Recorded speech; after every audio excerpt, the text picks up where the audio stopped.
Hello. അപ്പോൾ ഞാൻ പിന്നെ ഒരു വീഡിയോ ഇട്ട് വന്നിരിക്കുകയാണ്. ഇന്നും സൊമാറ്റോ തന്നെയാണ്. നമ്മളിനി അങ്ങോട്ട് സ്വിഗ്ഗിയിലോട്ട് കുറേ ദിവസത്തിന് ശേഷം, അതായത് കുറേ ദിവസം കഴിഞ്ഞിട്ടേ പോകാറുള്ളൂ. ഫ്ലാറ്റ് കിട്ടുമ്പോഴേ ഞാൻ ഇനി സ്വിഗ്ഗിയിലോട്ട് പോവുകയുള്ളൂ. അത് പോയിട്ട് കാര്യമില്ല, ചുമ്മാ എന്തിനാണ് പറഞ്ഞത് അവന്മാർക്ക് പൈസ കൊടുക്കാനായിട്ട്. അപ്പോൾ ഇന്ന് ഞാൻ ഓടിയത് സ്വിഗ്ഗി തന്നെയാണ്. തെറ്റി, സൊമാറ്റോ തന്നെയാണ്. അപ്പോൾ ഇന്ന് ഏകദേശം ഏകദേശം എത്ര രൂപയ്ക്ക് ഓടി? 16-ാം തീയതി 495 രൂപയ്ക്കാണ് ഓടിയത്. നല്ലൊരു ഓർഡറാണ്, പക്ഷേ എമൗണ്ട് കുറവായിരുന്നു. എമൗണ്ട് നല്ല രീതിയിൽ കുറവായിരുന്നു. ഇല്ലേ, 7 ഓർഡർ മാത്രമേ എടുത്തിട്ടുള്ളൂ. ഇന്നലെ പക്ഷേ 8ഉം 9ഉം 10ഉം ഓർഡർ കിട്ടിയെങ്കിലും ഇന്ന് 7 ഓർഡർ, കറക്റ്റ് 7 ഓർഡർ മാത്രമേ കിട്ടിയുള്ളൂ. ഒരു ഇതുമാണ്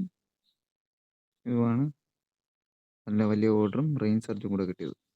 എല്ലാം കൂടി ചേർത്ത് 100-ന് പുറത്ത് കിട്ടി എമൗണ്ട്.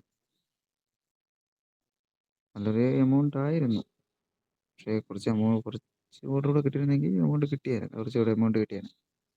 അപ്പോൾ 495 രൂപയ്ക്ക് ഓടി. പിന്നെ 150 രൂപ ഇൻസെൻറ്റീവ് കൂടെ കിട്ടുമ്പോൾ അന്നേരം 500, ഒരു 950-700 രൂപ അടുപ്പിച്ച് കിട്ടും. വേറെ ഒന്നും പറയാനില്ല. ഇതിപ്പം 2 ദിവസം കൊണ്ട് ഓടുന്ന എമൗണ്ടാണിത്. 2 ദിവസം കൊണ്ട് ഏകദേശം ഇന്നലെ 825 രൂപയ്ക്ക് ഓടി. ഇന്ന് ഇത് 16-ാം തീയതി 495. കുറവാണ്, സത്യം പറഞ്ഞാൽ കുറവാണ്, പക്ഷേ കൊള്ളാം. എന്തായാലും സ്വിഗ്ഗിയെക്കാളും കൊള്ളാം. സ്വിഗ്ഗിയേക്കാളും നല്ല കസ്റ്റമർ സർവീസ് ഉള്ള വലിയൊരു ആപ്പാണ്. പോർട്ടറൊക്കെ ഓടുന്നതിനോട് താല്പര്യം ഇല്ല സത്യം. ഇടയ്ക്ക് ഞാൻ ഒരാഴ്ച എന്നോട് ചോദിച്ചായിരുന്നു പോർട്ടറിൻ്റെ കേസ്. അപ്പോൾ അയാൾ പറഞ്ഞതെന്ന് വെച്ച് കഴിഞ്ഞാൽ 1 കിലോമീറ്ററിന് 7 രൂപ വെച്ചെന്നാണ് പറഞ്ഞത്. നഷ്ടമാണ് സത്യം പറഞ്ഞാൽ. അത് എന്തായാലും സൊമാറ്റോ ആകുമ്പം 1 കിലോമീറ്ററിനകത്തൊക്കെ ആണെങ്കിൽ ഇങ്ങനെ വന്നാൽ 25 രൂപ കിട്ടും. 20 രൂപയൊക്കെ കിട്ടും.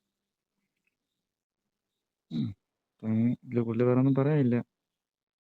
വീഡിയോ കുറച്ചുകൂടി ഇമ്പ്രൂവ് ചെയ്യണമെന്ന് ആഗ്രഹമുണ്ട്, നോക്കട്ടെ. അപ്പോൾ അടുത്തൊരു വീഡിയോ ആയിട്ട് കാണാം.